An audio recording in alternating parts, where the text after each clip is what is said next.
Hello friends, स्वागत है आप लोग का एनसीईआरटी जोन में। इस वीडियो से हम स्टार्ट करने वाले हैं दिल्ली सल्तनत। दिल्ली सल्तनत में पहली डायनेस्टी है तुगलक डायनेस्टी। तो इसको डिस्कस करने से पहले हम थोड़ा बैकग्राउंड डिस्कस करते हैं कि क्या क्या हुआ कि दिल्ली सल्तनत को आना पड़ा, दिल्ली सल्तनत इस्टाब्लिश कैसे हुआ, इससे पहले पीछे क्या क्या कारण थे। क्लियर है? क्योंकि डायरेक्टली दिल्ली सल्तनत स्टार्ट तो नहीं हो गया ना। तो इस वीडियो में हम वही बात सब डिस्कस करेंगे कि कैसे कैसे क्या क्या हुआ। क्लियर है ना? तो सबसे पहले डिस्कस करते हैं। सबसे पहले आप टेलीग्राम या इंस्टाग्राम, फेसबुक सब कुछ ज्वाइन कर सकते हो, जहाँ पे आपको कुछ भी इन्फॉर्मेशन, आप व्हाट्सएप और टेलीग्राम यहाँ पे कर सकते हो। इस पर्टिकुलर नंबर पे आप कुछ भी इन्फॉर्मेशन ले सकते हो और आप कंट्रीब्यूट भी कर सकते हो सेम नंबर पे। क्लियर? तो चलिए शुरू करते हैं। सबसे पहले हमें डिस्कस करना है दिल्ली सल्तनत के बारे में। तो दिल्ली सल्तनत वैसे डिवाइड है 5 पीरियड में। दिल्ली सल्तनत को अगर हम बात करें, दिल्ली सल्तनत टोटल टाइमलाइन है 1206 से लेके 1526। इस बीच 5 डायनेस्टी आती है। सबसे पहले आती है स्लेव डायनेस्टी, जिसको हम ममलुक डायनेस्टी भी बोलते हैं। उसके बाद आता है Khilji dynasty, Tughlaq dynasty, Syed dynasty, Lodhi dynasty. सबको अभी बस नाम बस एक बारी नज़र में आना चाहिए, क्योंकि हम डिटेल में डिस्कस करने वाले हैं। अब होता क्या है, थोड़ा डिस्कस आगे करने से पहले हम देख सकते हैं कि कैसे कैसे आपको डायनेस्टी में जो डायनेस्टी का स्पेस था वो बढ़ा है या घटा है। देखो, ममलुक डायनेस्टी क्या है, 1206 से 1290 के बीच में रहे थे, जो कि स्लेव डायनेस्टी जिसको बोलते हैं।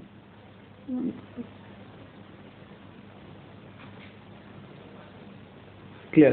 स्लेव डायनेस्टी जिसको बोलते हैं, स्लेव डायनेस्टी। तो स्लेव डायनेस्टी का आपको नहीं लगता थोड़ा जगह कम है? उसके बाद आते हैं खिलजी डायनेस्टी। खिलजी डायनेस्टी थोड़ा और ज़्यादा, थोड़ा पाकिस्तान वगैरह वाला जो पहले अफगानिस्तान वाला एरिया अपना ले, तुगलक पीक पे पहुंच गया। थोड़ा ये वाला एरिया छोड़ के सारा एरिया तुगलक ने अपने पास रख लिया। उसका लोधी का बहुत कम एरिया था, सैयद का भी और कम एरिया था। क्लियर है? तो मतलब इसके बीच आते हैं तुगलक के बाद है सैयद, लोधी। क्लियर? तो इन दोनों का एरिया बहुत कम था। क्लियर? तो अब बात करते हैं सबसे पहले स्लेव डायनेस्टी की। स्लेव डायनेस्टी का एरिया ये वाला है। क्लियर है ना? तो इस सबसे पहले डिस्कस करते हैं हम स्लेव डायनेस्टी के राजाओं के बारे में। हम डिस्कस करते हैं सबसे पहले कौन सा राजा बन के आए थे। सबसे पहले आए थे ऐबक, कुतुबुद्दीन ऐबक। कैसे बने थे वो मैं आपको बताऊंगा। उसके बाद इल्तुतमिश, उसके बाद रुकनुद्दीन फिरोज शाह, फिर रजिया, बहराम, मसूद, नासिर उल दीन महमूद शाह, गयासुद्दीन बलबन, कैकुबाद। ये सब डिस्कस करेंगे। तो इस सब को डिस्कस करते हैं हम लुसेंट के बुक से। क्लियर है? तो सबसे पहले हम बात करते हैं कि जब स्लेव डायनेस्टी स्टार्ट हुआ था या दिल्ली सल्तनत स्टार्ट हुई थी, तो क्या यही पहला आउटसाइडर था जो जिन्होंने इंडिया पे अटैक किया था, जिसने इंडिया पे अटैक किया था? नहीं भाई, इससे पहले कई बार इंडिया पे अटैक हो चुका है। जैसे पहली बार मुस्लिम का इन्वेजन हुआ था इंडिया पे मोहम्मद बिन कासिम का। मोहम्मद बिन कासिम ने बहुत पहले 712 एडी में इन्वेड किया था। उसने एक जो कि पाकिस्तान में अभी एरिया है सिंध, उस पर कब्जा कर दिया था। अभी करेंटली पाकिस्तान में, लेकिन इंडिया का पार्ट था आज़ादी से पहले। क्लियर है ना? सिंध पे कब्जा कर लिया और सिंध को अपने एक प्रोविंस उमायद खिलाफत का पार्ट बना लिया। क्लियर है ना? समझ गए ना? सिंध को हर मान ले एक जगह को हर पार, इस जगह को अपने एक प्रोविंस का पार्ट बना लिया। उसके बाद पहला तुर्की का इन्वेजन हुआ था, जिसका नाम था मोहम्मद गजनवी। भाई इसने इन्वेड बस किया था लूटने के लिए, कि बस जाते हैं पैसे वैसे लूट के लाते हैं। क्लियर है ना? मतलब इसके इन्वेजन का मकसद कतई नहीं था कि हम जाके वहाँ पे राज करते, नहीं। इसका मकसद था कि जाते हैं, लूटते हैं, आ जाते हैं। Sultan Mohammad of Ghazni led 17 बार एक्सपेडिशन किए थे इंडिया को, ताकि वो इंडिया के वेल्थ को इंडिया से ला सके, इंडिया के धन को ला सके। In 1025 he attack and raided the most celebrated Hindu temple, Somnath temple को, जो कि सोमनाथ टेम्पल में से बहुत सारा सामान ले गया। सोमनाथ टेम्पल कहाँ पे? काठियावाड़ रीजन में, और इसको डिस्ट्रॉय कर दिया इसने 1026 में। सामान भी ले गया, यहाँ के सोना चांदी सब कुछ ले गया और डिस्ट्रॉय भी कर दिया काफ़ी हद तक। उसके बाद सेकेंड टर्क का इन्वेजन होता है, लेकिन ये बंदा रहने आया है। ये बंदा मोहम्मद गोरी है। मोहम्मद गोरी 1175 से 1206 एडी के बीच, क्लियर।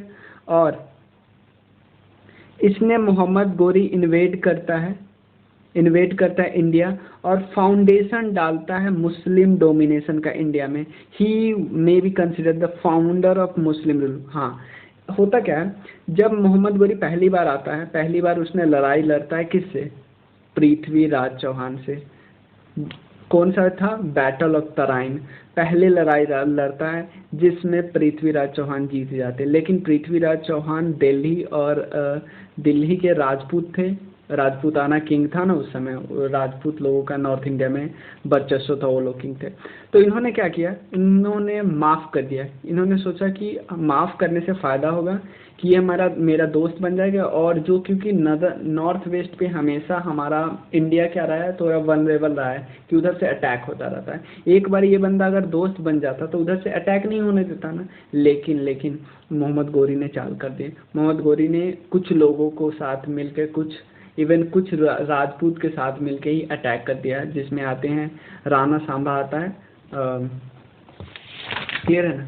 इसके साथ मिलके अटैक कर देता है, और अटैक करने से क्या होती है, हार का सामना करना पड़ जाता है। ओह सॉरी, राणा सांबा नहीं, जयचंद के साथ मिलके जयचंद जो इसके ससुर थे उनके साथ मिलके इन्होंने अटैक कर दिया, और बाद में मोहम्मद गोरी जयचंद को भी हरा देता है, जिसके कारण 1992 में बैटल ऑफ तराइन में हार हो जाती है पृथ्वीराज चौहान की। उसके बाद फाउंडेशन स्टोन डाल देते हैं मोहम्मद गोरी कहाँ पे? मुस्लिम रूल का इंडिया में। रीजन क्या क्या था सक्सेस करने का टर्क है? राजपूत में यूनिटी नहीं थी, डिवाइडेड थे, आपस में लड़ाई झगड़ा करते रहते थे, कोई सेंट्रल गवर्नमेंट नहीं थी। राजपूत किंग स्मॉल और स्कैटर्ड थे। मैंने बताया ना, मालवा में अलग है, मालवा में अलग है, दिल्ली में अलग है, यहाँ अलग है, क्लियर है ना। और बेटर ऑर्गेनाइज नहीं हो पा रहा था, म्यूचुअल कोऑपरेशन नहीं हो पा रहा था, जिसके कारण ये बीच में फ़ायदा उठा लिया, क्लियर है ना। तो दिल्ली से मोहम्मद गोरी ने, अब एक्चुअली मोहम्मद गोरी क्या किया, मोहम्मद गोरी का अपना कोई नहीं था, कोई बेटा वगैरह नहीं था। तो ये बहुत सारे स्लेव को, मतलब स्लेव ऐसा हम इसको गुलाम वंश भी बोलते हैं, लेकिन ऐसा वो वाला गुलाम नहीं बोल सकते जिसे हम जो स्लेव जो मॉडर्न इंडिया में जो स्लेव हुआ था, जो जिसको काम करवाने के लिए ले जाते, तो वो वाला स्लेव नहीं। स्लेव का मतलब है ये किसी को गोद लेता था, किसी को बंदे को गोद लेता था, उसको सारी शिक्षा देता था, सब कुछ उसको सिखाया जाता था, लड़ाई विद्या ज्ञान ये सब सिखाया जाता था, ताकि अगर वो राज करे किसी चीज़ पे तो परिपक्व रहे। मतलब ऐसा नहीं, ऐसे काम वाम करवाने के लिए नहीं, क्लियर है, समझ गए ना। तो दिल्ली सल्तनत जो 5 पार्ट में 5 डायनेस्टी में है। सबसे पहले हमने देखा है स्लेव, उसके बाद आते हैं खिलजी, तुगलक, उसके बाद सैयद और लोधी। तो होता क्या है, तो पहले आते हैं, देखो क्या होता है एक्चुअली। जब मोहम्मद गोरी हेड कर रहे थे दिल्ली पे राज कर रहे थे, तो इन्होंने क्या किया, अपने स्लेव को अलग अलग जहाँ जहाँ पे कब्जा किया था वहाँ पे गवर्नर बैठा दिया। लेकिन जैसे ही मोहम्मद गोरी की मृत्यु हो जाती है, जैसे ही मोहम्मद गोरी के मृत्यु हो जाती है, तो ऐबक राजा बन जाता है। ऐबक बन जाता है राजा दिल्ली का, और उसने एक नई डायनेस्टी की शुरुआत कर दी थी, जिसका नाम था स्लेव डायनेस्टी, जिसको हम गुलाम वंश भी बोलते हैं और मामलुक डायनेस्टी भी बोलते हैं, क्लियर। अब हम डिस्कस करते हैं स्लेव डायनेस्टी के बारे में। स्लेव डायनेस्टी का शासन रहा था ऑलमोस्ट 1206 से लेके 1290 तक, क्लियर है ना, 1206 से 1290 तक। पहला राजा था, पहला सुल्तान था, जिसका नाम था कुतुबुद्दीन ऐबक। और एक चीज़ आप ध्यान रखो, अधिकतर जितने भी राजा हुए, जितने भी सुल्तान हुए, पहला सुल्तान कम ही टाइम तक रहता है, क्लियर। तो टर्किश स्लेव बाय ओरिजिन, एक टर्किश स्लेव था। He was purchased by Muhammad Ghori ने इसको परचेज किया था। बाद में उसको गवर्नर बनाया था, लेकिन जैसे ही गोरी का डेथ हो जाता है,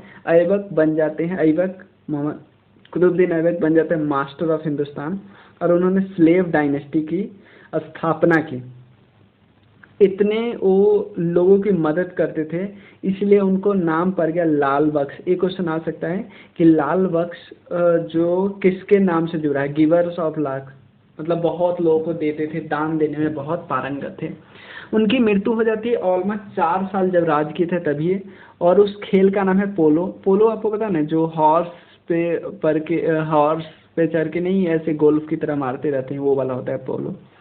और उस इस गेम को बोलते हैं चाउगान या पोलो भी बोलते हैं। उन्होंने भाई ज़्यादा टाइम नहीं मिला, 4 साल मिला। 4 साल में क्या कर लेंगे? 4 साल में उन्होंने 2 मस्जिद बनाते हैं, जिसका नाम था, एक का नाम था कुवैतुल इस्लाम, ये दिल्ली में है। और 2.5 दिन का झोपड़ा, 2.5 दिन का झोपड़ा बनाते हैं अजमेर में। मतलब 2 याद रखना ना, 2 याद रखना है। एक है कुवैतुल इस्लाम, कहाँ पे? दिल्ली में। और 2.5 दिन का झोपड़ा अजमेर में। और इन्होंने स्टार्ट कर दिया था कुतुब मीनार को ही बनाना, कुतुब मीनार को बनाना स्टार्ट कर दिया था, लेकिन उनका मृत्यु हो गया। उसके बाद इल्तुतमिश ने इसको कंप्लीट करवाया कुतुब मीनार को। तो कुतुब मीनार आपको लगेगा यार कुतुबुद्दीन ऐबक अपने नाम पे बनवाया, नहीं भाई, एक सूफी संत थे। ध्यान देना, इस समय लोग सूफी धर्म को बहुत मानते थे। 2 धर्म होती थी, सूफीज्म और भक्तिज्म। सूफीज्म देखो, ये लोग सूफीज्म या भक्तिज्म, ये ऑर्थोडॉक्स मुस्लिम या हिंदू नहीं है। मतलब ये चाहते हैं जो ऑर्थोडॉक्स है इसमें चेंज हो जाए। ये लोग लव डिवोशन पे ज़्यादा जोर देते हैं, प्यार डिवोशन पे ज़्यादा जोर देते हैं। क्लियर है ना, कि भगवान एक है, ऐसी ऐसी बातें ये सब करते हैं, चाहे बुद्धिज्म हो, सॉरी सूफीज्म हो या भक्तिज्म हो। क्लियर है ना। तो जो मुस्लिम लोग थे वो सूफीज्म को फॉलो करते थे, मुस्लिम लोग सूफीज्म को फॉलो करते थे। तो इवन राजा भी सूफी धर्म को फॉलो करते थे। तो जो सूफीज्म में जो मास्टर होते थे, जो फेमस सूफी संत होते थे, वो बहुत फेमस होते थे। तो उन एक का नाम था ख्वाजा कुतुबुद्दीन बख्तियार काकी, ख्वाजा कुतुबुद्दीन बख्तियार के काकी। इनके नाम पे इन्होंने कुतुब मीनार बनाए। ध्यान देना, इन्होंने एक सूफी संत जिनका नाम था ख्वाजा कुतुबुद्दीन बख्तियार काकी, उनके नाम पे कुतुब मीनार बनाया, ना कि अपने नाम पे। क्लियर है ना। ऐबक बहुत ज़्यादा पैट्रन थे, लर्निंग पैट्रोनाइज करते थे राइटर को, कि अपने दरबार में इज्जत देना किसी राइटर को, क्योंकि लर्निंग पे ज़्यादा फोकस था इनका। तो एक राइटर का नाम है जिनका नाम है हसन उल निजामी, जो कि राइटर थे ताज उल मसीर के। ताज उल मसीर एक लिटरेचर है, ताज उल मसीर, जिसके लेखक है कौन है? हसन उल निजामी।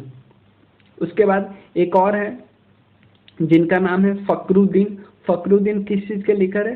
तारीख ए मुबारक शाही।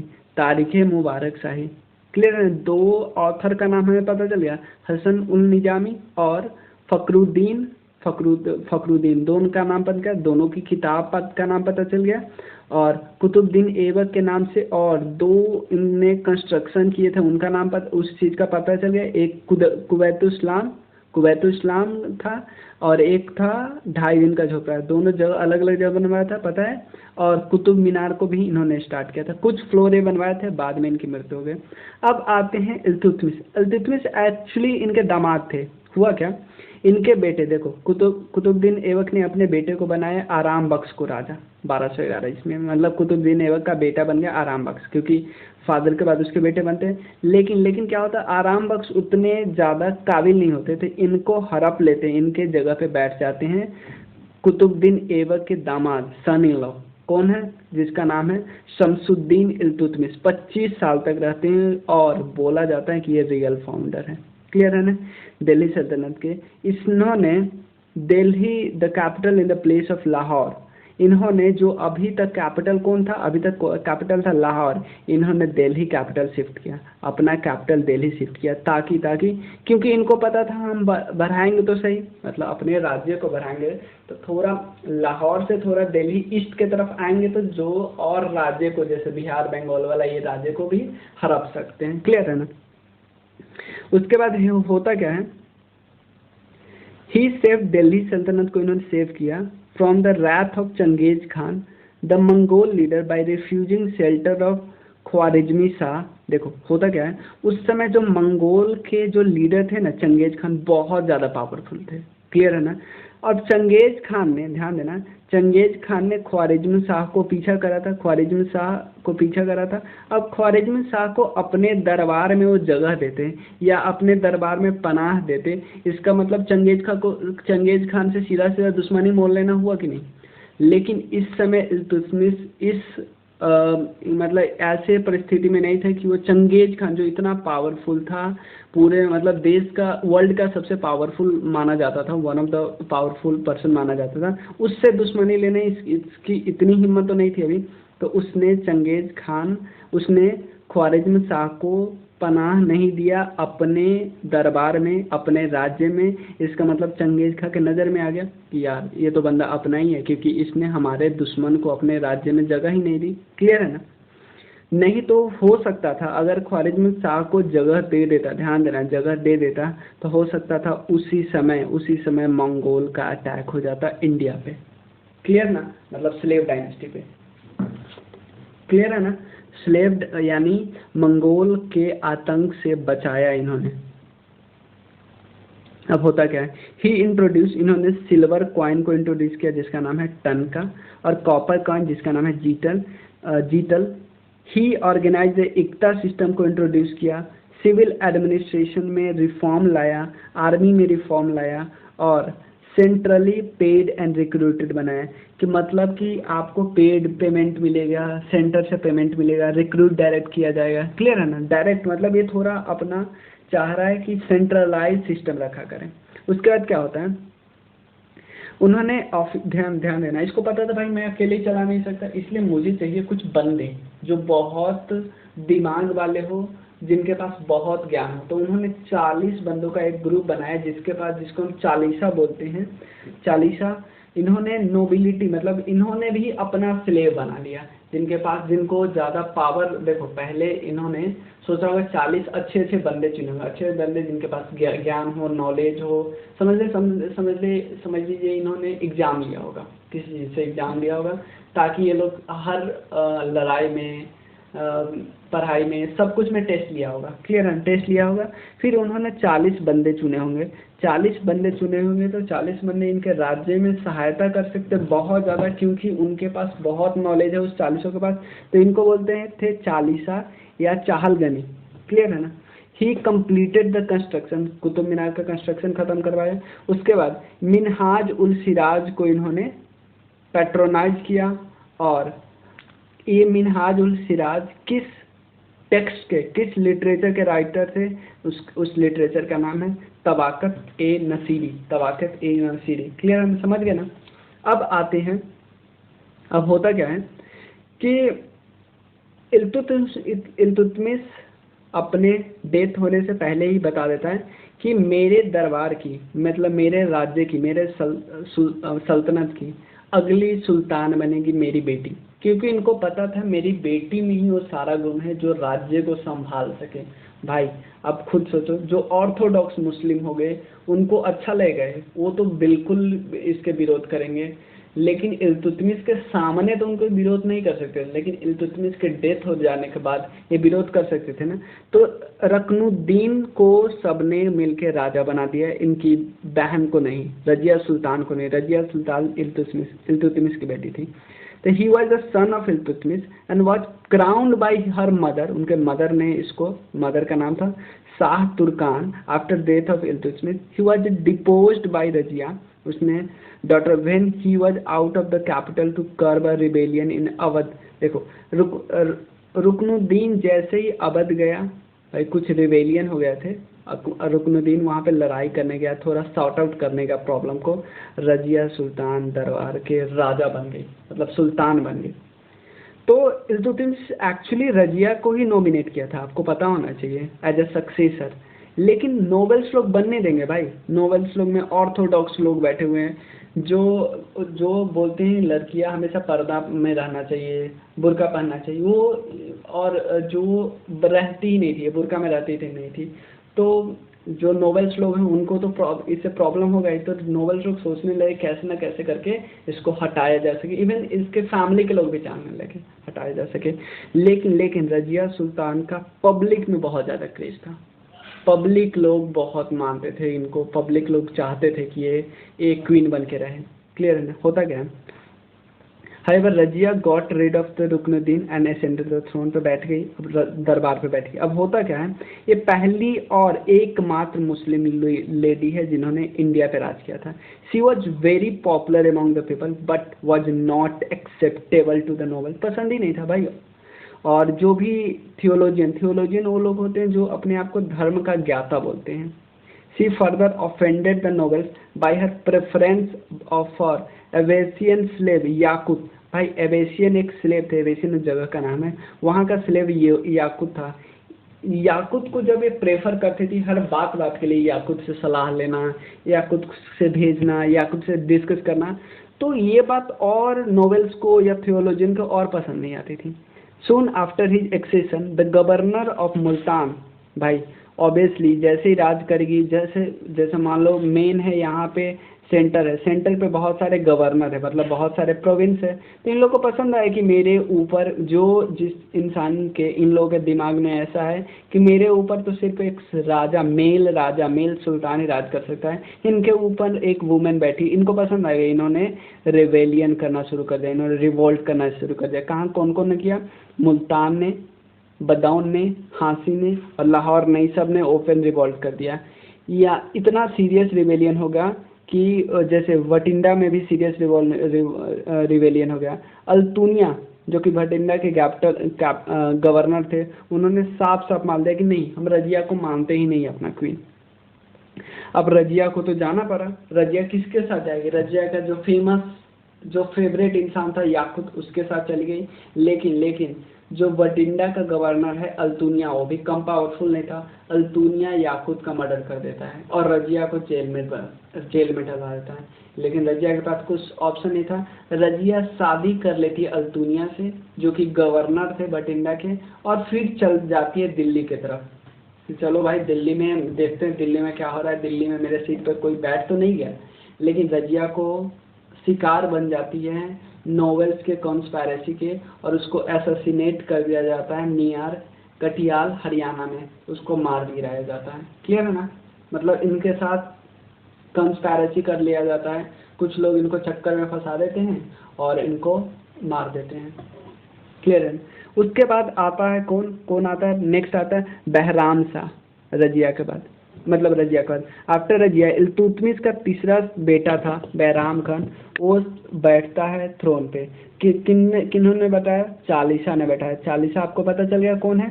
40 लोग है, 40 नोबेल उन्होंने बैठाया।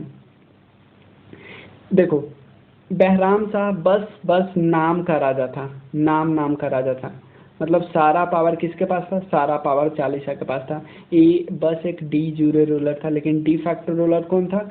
डी फैक्टो रूलर था नायब ए ममालकत, ये डी फैक्टो रूलर था। बहराम शाह जल्दी से अपनी लाइफ को लॉस्ट कर देते हैं after this failed attempt to assert the authority. भाई इसको लग रहा था भाई मेरा तो कोई वैल्यू ही नहीं है, भाई अपना वैल्यू थोड़ा असर्ट करना पड़ेगा, लेकिन इस बीच इसकी मृत्यु हो जाती है, लोग मार देते हैं। ही वॉज ए सन। देखो अब रुकनुद्दीन के बाद आता है राजा मसूद शाह। बस देखो ये सब बहुत कम टाइम के लिए है। मसूद शाह रुकनुद्दीन के बेटे थे, but he was deposed after the Balban and Nasiruddin Mohammad mother. Nasiruddin Mohammad की मदर और बलबन ने इसको राजा बनाया। Malika-e Jahan conspires against him and establish Nasiruddin Mohammad as a new sultan. होता क्या है, राजा तो बन जाते बंदा, देख बेचारा महमूद शाह राजा तो बन जाता है, लेकिन अभी भी दरबार में कुछ लोगों को पसंद नहीं है। दरबार में किस को पसंद नहीं है? बलबन को पसंद नहीं है, नसरुद्दीन की मोहम्मद मम्मी को पसंद है, नसरुद्दीन मम्मी का नाम है मलिकाए जहां, इसको पसंद नहीं है। इन दोनों ने चाल चल के मसूद शाह को हटा देता है। मसूद शाह के बाद आ जाता है इल्तुतमिश का एक और बेटा जिनका नाम था नसरुद्दीन मोहम्मद। तो भाई ये ज़्यादा दिन तक कैसे रहा? भाई इसके पीछे सपोर्ट था बलबन का सपोर्ट था, इसलिए ऑलमोस्ट 20 साल तक रह गया था। बलबन का सपोर्ट था, मतलब सब खेल बलबन ही खेल रहा है। बलबन ने मसूद शाह को हराया, बलबन ने नसरुद्दीन मोहम्मद को लाया, ऑलमोस्ट 20 साल से रहा है। बलबन पीछे से राज कर रहा है। He was a son of Iltutmish, was known as Darveshi king, very pious और वेरी पायस एंड नोबल। मतलब ये थोड़ा अच्छे किंग थे, लेकिन इनकी मृत्यु हो जाती है 1266 में। देखो गयासुद्दीन बलबन एक्चुअली खुद नहीं राज पे स्टार्टिंग में थ्रोन पे कब्जा कर रहा था, क्योंकि इसको पता था कि यहाँ पे मैं खुद चला जाऊँ, क्योंकि ये अलग डायनेस्टी के थे बलबन। लेकिन बलबन ने इसके बाद अपने आप को सीधा थ्रोन पे कब्जा कर लिया 1266 में।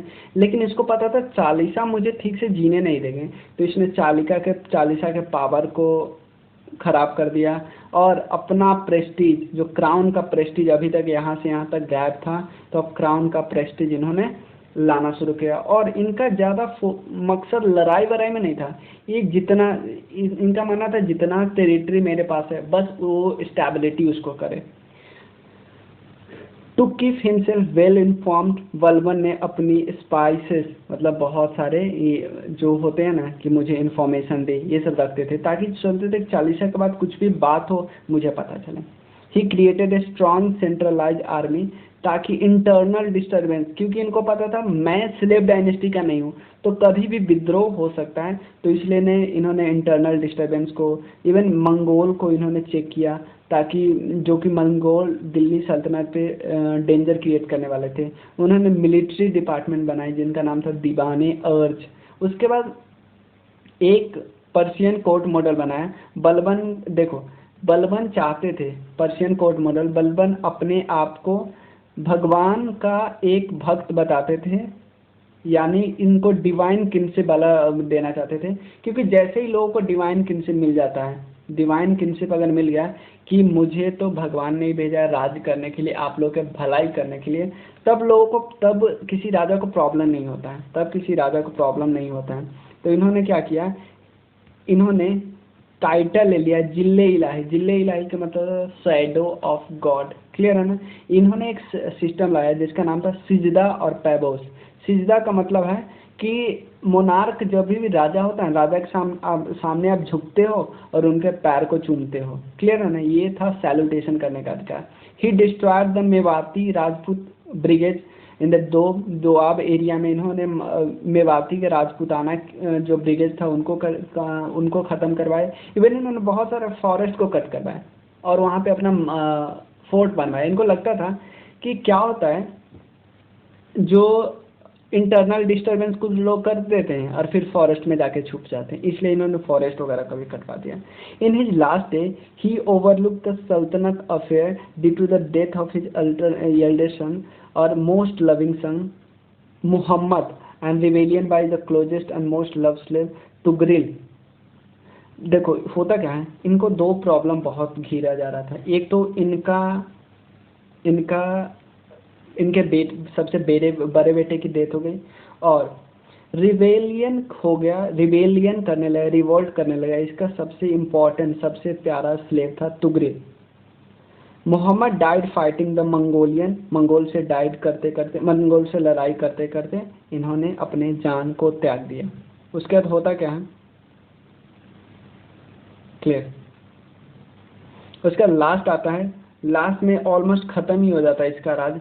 कैकुबाद आते हैं। कैकुबाद एक्चुअली ग्रैंडसन थे बलबन के और वो राज करता थे और ज़्यादा दिन तक नहीं रहता है।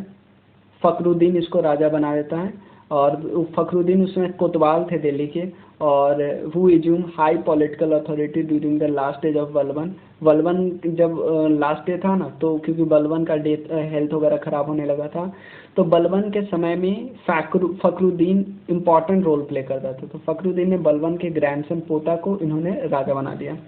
But Kaikubad was killed by Khilji family ने हरा दिया, और खिलजी फैमिली इसके बाद अपनी डायनेस्टी एस्टैब्लिश कर दी।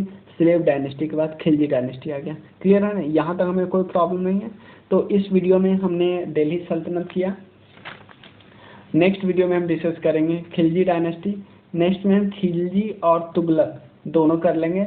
उसका एक वीडियो आएगा जिस वीडियो में हम डिस्कस कर लेंगे लोधी और सैयद।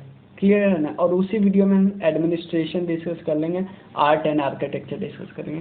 तो हमारा 3 वीडियो और लगेगा, 3 वीडियो में हमारा कंप्लीट हो जाएगा।